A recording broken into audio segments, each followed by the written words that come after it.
ছেলেদের চিন্তার চেয়ে কিন্তু মেয়েদের উপরে বেশি চিন্তা হয়। শুধু মেয়ের মা হয় না, মেয়ের বাবাও কিন্তু খুব চিন্তা করে তার মেয়েকে নিয়ে। একটা বাবার যে রকম সামর্থ্যই থাকুক না কেন, তার সবচেয়ে বেস্ট দিয়ে হচ্ছে সে তার মেয়েকে হচ্ছে লালন পালন করে। লালন পালন করার পরে যখন বিয়ের সময় হয় তখন চিন্তা করে যে পরের বাড়ি তো দিতেই হবে, কি জানি না জানি পররা কেমন হবে, ঠিকঠাক মতো কি খেতে দিবে। এই প্রশ্নটা বা এই কথাটা যখন আমি শুনি না, তখন আমি আসলে অবাক হয়ে যাই যে একটা মেয়েকে নিয়ে মা বাবা কত চিন্তা করে। মানে খাবার চিন্তা যখন করে তখন কি পরিমাণ চিন্তা আরও অন্যান্য বিষয় নিয়ে করে, তখন আমি অবাক হয়ে যাই। তবে খাবার চিন্তাটা যে করে সেটা কিন্তু অকথ্য বা অদরকারি না। আসলেই কিন্তু অনেক শ্বশুর বাড়িতে খাবার না বেশ হচ্ছে কড়ায় রাখে বা খাওয়ার পরে খেতে দেয়, বা রান্নার পরে হচ্ছে যে খাবারটা বা যে মাছটা সবচেয়ে ছোট সেই পিসগুলা হচ্ছে দেয়।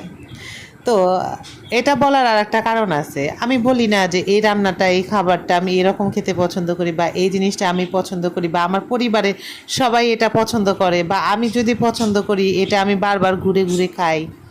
তখন আমার অনেকের অনেক কথা হচ্ছে মনে পড়ে যে আমি তো একটা খাবার যেটা আমি পছন্দ করি সেটা আমি ঘুরে ঘুরে খেতে পাইতেছি, আবার হচ্ছে আমার শাশুড়ি মাও সেটা রেখে দেয় বা বলে যে তুমি এটা খুব পছন্দ করো। আজকে হয়েছে কি, আমি হচ্ছে সবসময় বলি না যে আমি ডিম রান্নাটা ভীষণ পছন্দ করি। মানে মাছের চেয়ে হচ্ছে আমি ডিম পছন্দ করি। আমি একটানা ডিম খেলেও হচ্ছে অস্থির হব না যে আমি ডিম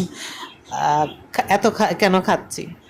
তো যেদিনই হচ্ছে আমি ডিম রান্না করি আমার শাশুড়ি মা বলবে যে গুনে গুনে হচ্ছে তোমার জন্য একটা বেশি দিও।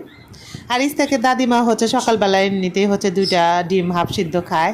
তো কতদিন হচ্ছে তার জন্য 2টা দিতে বলে, কতদিন হচ্ছে আমার জন্য তো প্রত্যেক দিনই বলে, কিন্তু আমি হচ্ছে দেই না। মানে প্রত্যেক দিন বলতে যখন যখন হচ্ছে ডিম রান্না করি তখন তখন বলে যে তোমার জন্য কিন্তু একটা বেশি দিও। কিন্তু আমি দেই না, যে অতিরিক্ত কোনো কিছু হচ্ছে খাওয়া উচিত না, ঠিক না, স্বাস্থ্যের জন্য ক্ষতি।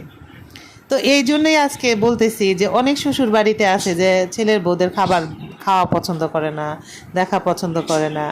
তো আমার কিন্তু উল্টা। যেরকম আগে যখন হচ্ছে আমি দই খুব পছন্দ করতাম, এত বেশি পছন্দ করতাম যে রাতে ঘুম থেকে উঠে হচ্ছে আমি দই খেয়ে আবার হচ্ছে ঘুমায় পড়তাম।